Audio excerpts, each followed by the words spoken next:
Good morning. Hope you guys are doing fine. I love the jacket. You know, it's something I got showed up. No, it's something I would wear. That's awesome. Absolutely. You know, I like color. You know, my mom was very, very colorful.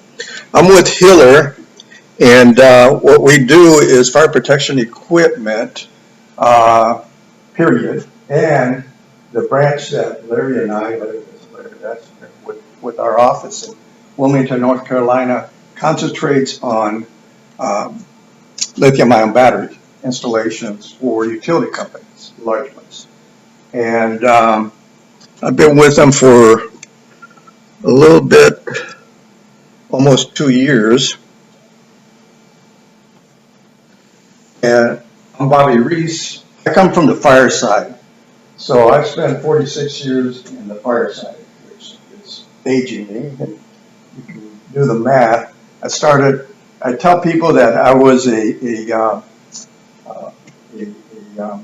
baby dropped off at the doorsteps of Station 1 when I was born. So do the math. But I also taught at ASU as an associate professor in the Department of Emergency Management. So I did that for about 20 years. Retired the second time from Peoria Fire as their fire chief. And Paul Hayes with Hiller came and recruited me.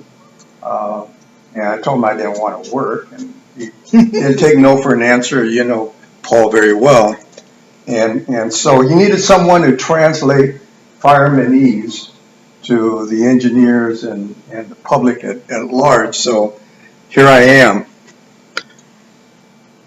But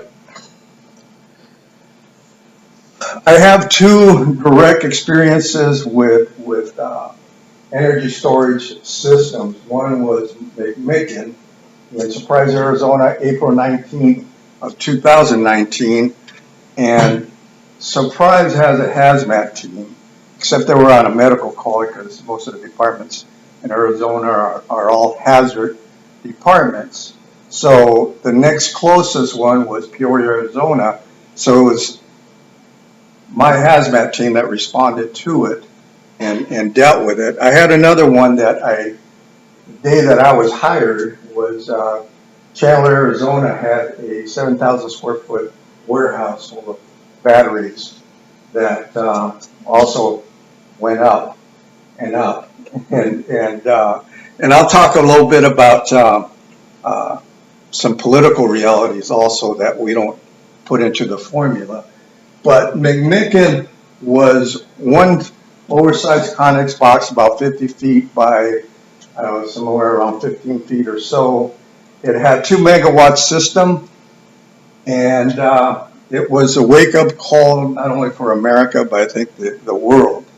And it had 34 racks, 14 modules per rack, and again 2 megawatt system. And they had a third party that monitored a smoke alarm, and that's the only thing they had inside. There was no regulations essentially during that time. The only permits that were required was for the cement slab that the Connex box went on and the fence around it. That was it. The fire department didn't know it existed. No one knew what was inside of it. And matter of fact, the SMEs, which have exponentially grown their experience and their knowledge on batteries, at that time was very little. Matter of fact, when the first company got there, the hazmat captain asked one of the SMEs, "What's inside the box?" And they said, "Batteries." "What kind of batteries?" I said, "Just batteries." Later on, I don't think I have a picture of it, is when they arrived there, there's this white fog along the ground, heavy, dense fog. Matter of fact, it was a passerby on one of the highways that was about a quarter mile away. They called it in as a field fire, a grass fire. And the third-party electrical company had a smoke detector that went off inside. Then they lost communication with it. And they didn't call it in until an hour later. Actually, the first callers that were passing down the highway called it in first, and you had, again, this white fog. The fire department asked the SMEs, what's the white fog? As a matter of fact, they talked to the chemist of the utility company, and he said it's just halon. Well, the fire department knew, the captain knew, that halon hadn't been available commercially for about 25 years. So they knew there's a red flag. And so for the next 2.5 hours, when they first got there, where they got their meters, they went inside the fence line, and they got high readings. They got pegged out on hydrogen cyanide, they got pegged out on carbon monoxide and ethane and a few other gases there. But their concern was the hydrogen cyanide.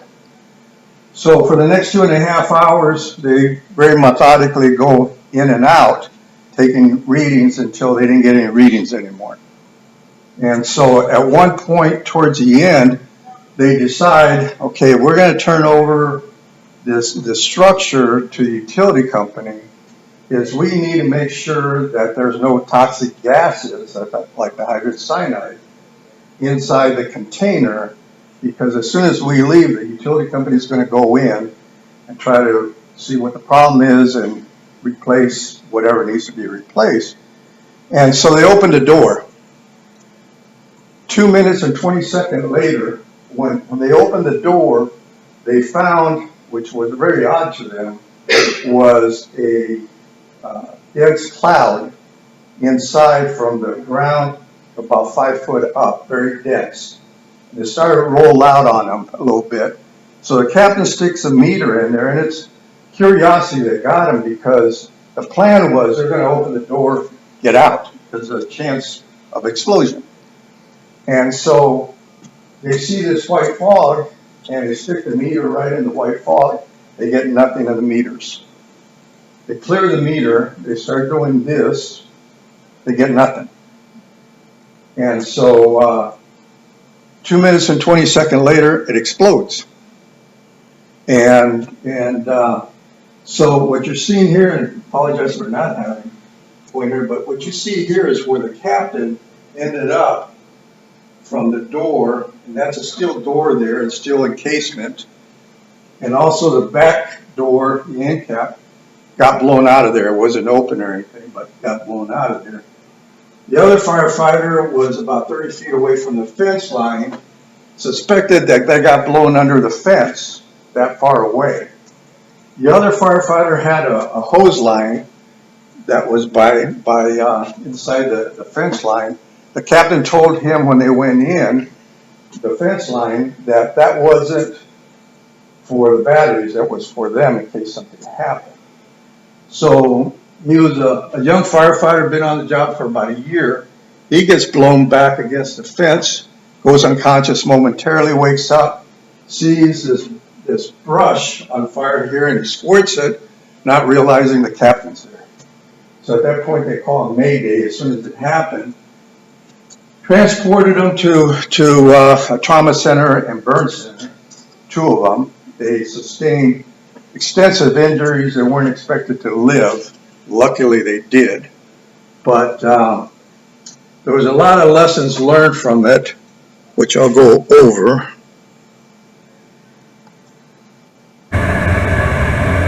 This is a test that was done on how to have. It's an enormous amount of vapor.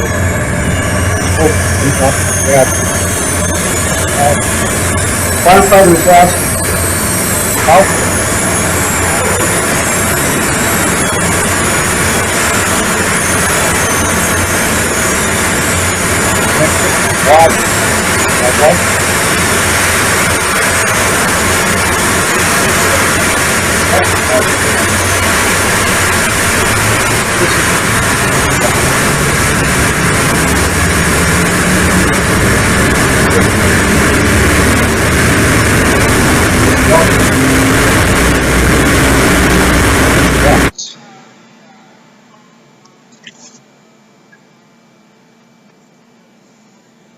These are the gases that are typically found from the batteries, and I say that with a caveat because you end up with the hydrogen cyanide, sulfur, hydrogen fluoride, which is you get it more from the containers, the plastic containers, than you do the batteries.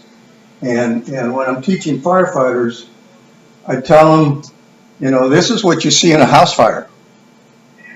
And so it's not the boogeyman, it's technology. And we're just getting used to it and dealing with it.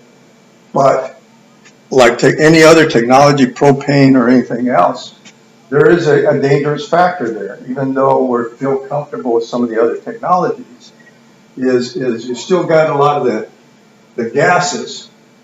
Carbon monoxide is kind of interesting because firefighters are always around it. You know, there's about 1,000 residential fires per day in the United States alone. So comparably to the incidents that you're seeing with this, these are minuscule compared to some of the other fire incidents that we go on. But the carbon monoxide is interesting. I was telling Brian that I had a chance to sit down and spend some time with Dr. Salaj. It used to be with Polytech, Wusu Polytech, and he's one of the explosive experts in the world. And he started off with brain explosions and dust explosions, and he's now retired. But I told him, well, it's pretty obvious what set it off was the hydrogen.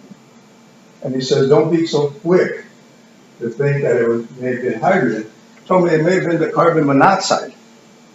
And being a firefighter, being around it all my life, it's you never think of it as an explosive. And as a matter of fact, carbon monoxide has an explosive range of about 12% to 74%, where hydrogen is like 4% to 72%. So it's still a wide range. I mean, and so he told me it could have been a carbon monoxide that triggered everything off. So that was kind of a point of interest.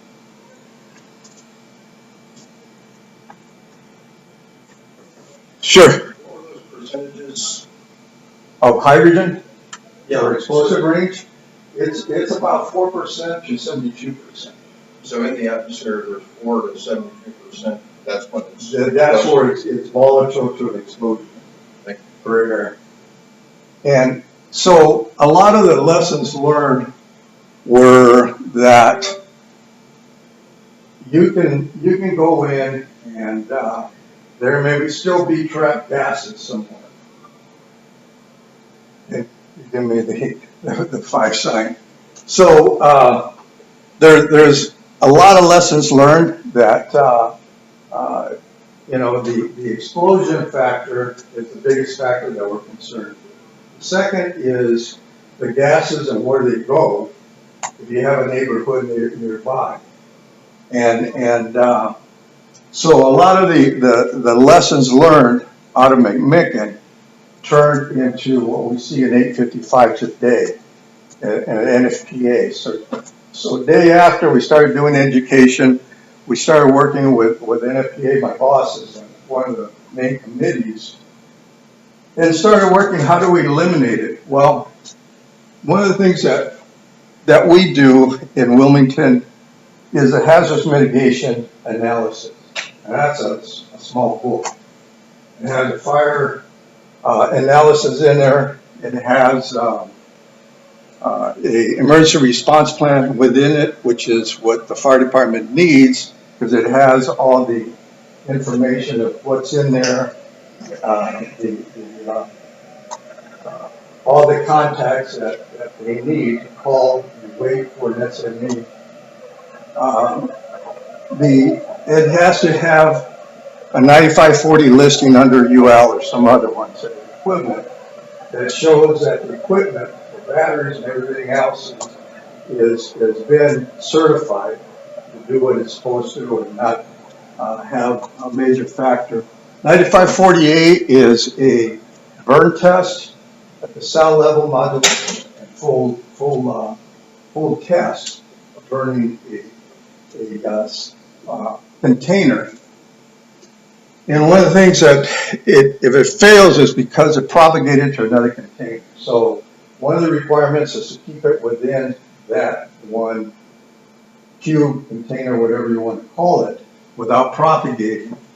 Sensors, smoke, heat, and gas, ventilation system, I think that's the biggest piece of the solution is if you can get rid of that gas right away, and the vast majority of light and air, is you solve the explosion problem. So the sensors, though, have to trigger the ventilation system immediately. Because if it happens, as you saw, the gas fills up, the volume fills up in a room or a container very quickly.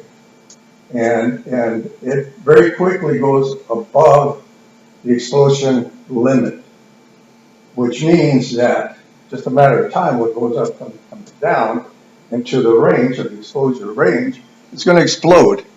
And I'm convinced that McMicken, they wouldn't have opened that door. It's just a matter of time that it was going to explode. It may have been 5 hours later, may have been a day later, but it was going to explode. Once you get it to those levels, the batteries have their own, what we call tetrahedron. It has its own heat source. The positive electrode on it, the cathode is what we call it, creates its own oxygen. And so you got heat, you got oxygen already in there, and you got the fuel, which is burning and propagating from one cell to the next. And so defragration panels, although they're supposed to direct explosion, to me it's not prevention. It's an after fact that you're trying to direct this mass energy, pure energy, to escape in a certain direction, but it's not prevention. Ventilation system is prevention. Suppression system, you're going to see everything out there from water, sprinkler systems, to nothing. And it's still kind of early on. There's a lot of testing going on. Water can create problems because the electrical buses, it goes up and it starts to propagate the problem in the first place. Clean agents, which are colorless and odorless, and that's why firefighters knew that what was in there wasn't just a clean agent, and they had a clean agent in there. Clean agents, you got to confine the clean agent for it to do its work. Now, the batteries are going to propagate no matter what you put on. They're going to be very difficult to put out. And so, the clean agents, it to me confines the explosion gases. And then you have everything else going on in the battery will set it off. So I'm not in favor of clean agents, and you're not seeing a whole lot of them. But you got like Tesla that has some igniters, just like you do in a gas stove when it clicks to ignite it, is as soon as a sensor picks up any kind of gas, the igniters go off and they actually set it off and burn it. And then some that have ventilation systems and don't have any kind of suppression system, which again, they're looking at escaping the gas and letting it burn. Let it consume itself philosophy is what we're teaching out there, is that you're doing everybody a favor by allowing it to consume itself. Is you have stranded energy no matter what in there that is dangerous, and in the cleanup phase, it costs a whole lot of money to be able to take that equipment out to de-energize it as much as it can, because you can't zero it out. And so what happens is, even if you have one module that catches on fire, the rest of them have been exposed to smoke and heat, the warranties are nullified. Insurance companies will insure the other ones if they do, or to London or somebody, it's high rate. So there's nothing to save. And independent power providers know that, so they'd rather just let it consume itself. What we tell is firefighters is to, stay away, wait for the SME. And if you're going to put water or anything, put it on the exposures. If it's starting to propagate, if a high wind or whatever's going on, to try to protect that exposure. Let the container that's on fire burn, consume itself. And then unified command, where they're making decisions along with the SMEs or the utility company and so forth.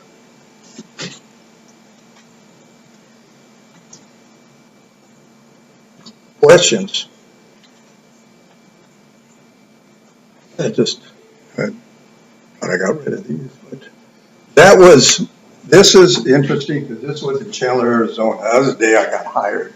The fire chief asked me to come in and help them with the responsible parties in their meeting, and they had a fire in one of the racks going, one of the modules, and so that started the night before. The sprinkler, they had a high density sprinkler system going off in there, and so the meeting the next morning, I asked the installers of the batteries, are you okay with letting your content burn?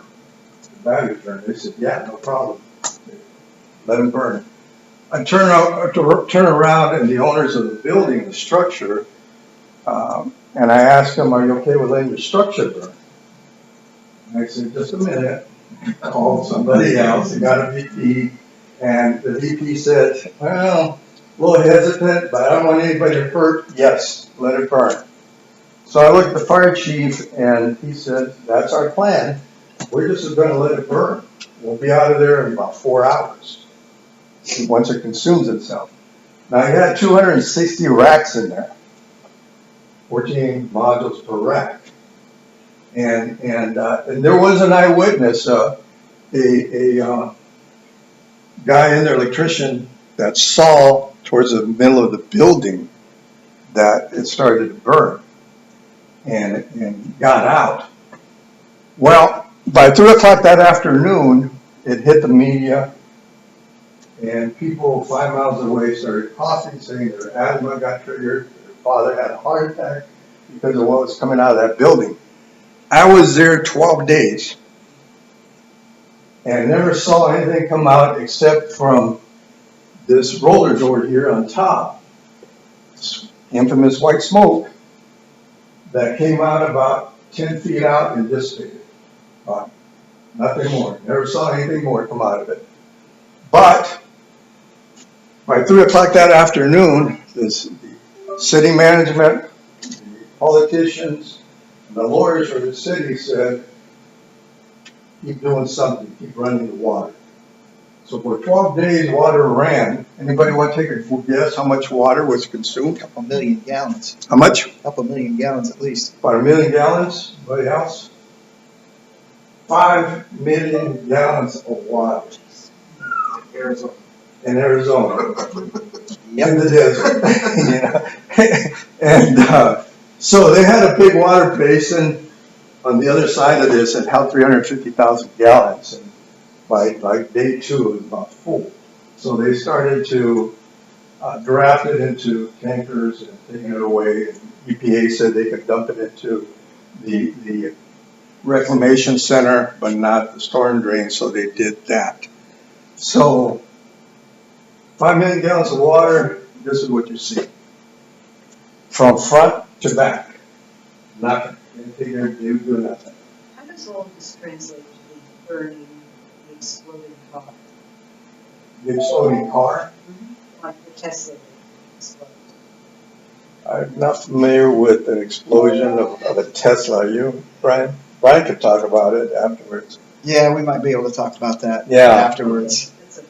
Yeah, but they're very difficult to put out. EVs in general. And so there's no magic silver bullet yet, but we're training firefighters how to deal with it. Band-aid approach to get it out of there to let it burn somewhere else. And would your assessment be that if it starts burning, it's total and nothing? It is total. Yeah. It about a minute into it, you lost the car. It's the most valuable component on the car. So generally, if it's damaged, the car is totaled. The shell is totaled. There's really nothing you can do with it. So you said something about clickers, that Tesla installed clickers to actually set off. For the containers, Yeah. yes. Could you talk a little bit more about that? Like, what Yeah, kind of basically, situation is that? yeah, what they have is they have the equivalent of a spark plug system, okay, that they periodically trigger. So that if they do get generation of battery gases, if they do get evolution of gases in the plume, their system's actually designed to take advantage of a physics effect, a chimney effect, to draw air from the bottom of the unit to actually burn those gases separate from the cells. So the cells vent into a common plenum. The plenum basically has the opportunity now with the sparker that if you do have the evolution of gases, you're burning them actively, which now cuts down on that concern about HF and a lot of volatiles being engaged. Right. Combusting. Although in Australia, Yeah. it consumed one whole container and they had wind, so it was propagating to two other ones. The fire department, took care of the exposures and let it consume the one on fire. Hey, Chief, is there a possibility of putting an NFPA 704 emblem on these buildings? Yes, To identify the hazards? yeah, it's required. That's required. It's required now. Question? When you said Tesla, I'm assuming you're referring to the Powerwall storage systems? Power walls are residential. I'm talking about the These are called industrial, mega packs. They're for grid level storage. They're Okay. very large, the size of a semi trailer. Yeah, it's a Conex box. Even though electric vehicle fires are much more rare than gasoline-powered vehicle fires, we're seeing knee-jerk reactions where parking garages are starting to ban EVs. Now, the state of Texas legislature in the last session passed Senate Bill 1001 and 1002, and the Department of Licensing and Registration is now putting rules together to enforce these. And one of the things that's come up as a point of discussion is where to locate chargers in parking structures. One of the people on that committee is a firefighter, and he's similar to you, about 40 years experience. And he's saying, not near the stairwells, not near the exits. Does it do any good, especially since you mentioned ventilation, to require that the chargers go on the top floor of the parking garage where there's no ceiling above it? Because one of the things that was mentioned in the latest meeting I was in was that the lithium-ion fire is about 3,500 degrees and concrete begins to fail. I think it was said at 800 or no, 1,000, and then iron inside of the rebar starts to fail around 800. So to avoid total loss of a parking garage would make sense to put the chargers on the roof. Possibly, and Brian can talk about it. We'll go back to Brian, but yeah, it's an issue in cars in general because in Phoenix, Arizona, or Manhattan downtown, it's easy to say let it burn, but it's political suicide to let it burn. I mean, so Scottsdale, real quick. So Scottsdale, we've done a lot of training around the valley, and I have, and a lot of other people have. And so Scottsdale, Arizona, they get a Tesla that wrecks into a wall. People get out, starts on fire, and so Scottsdale is going to be smarter than all of us. And so they come in, they phone it. And so they figured, we'll put it out. Well, they put the car out.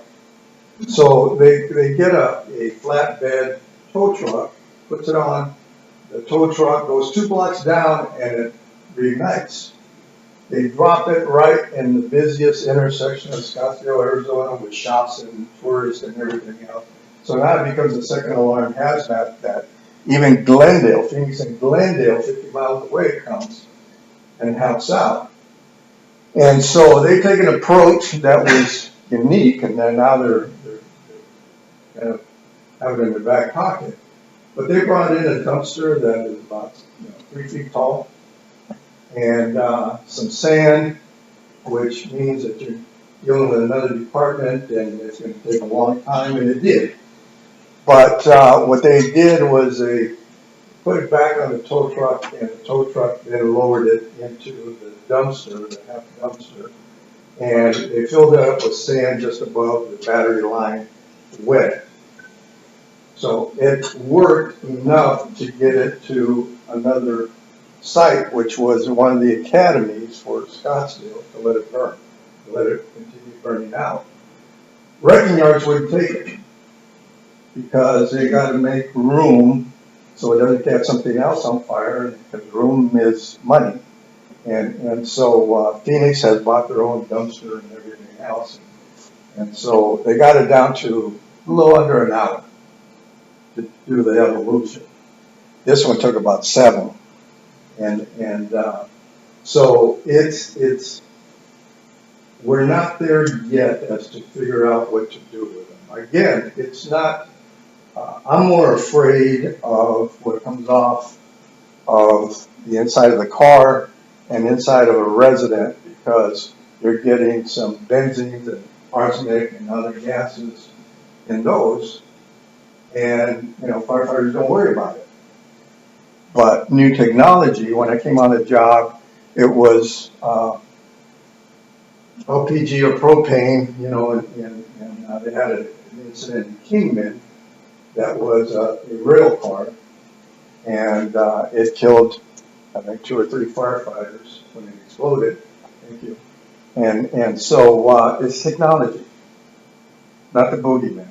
So we just need to figure out what we do with it on the adverse side of it. So my time's up. So Yeah. everybody's telling me.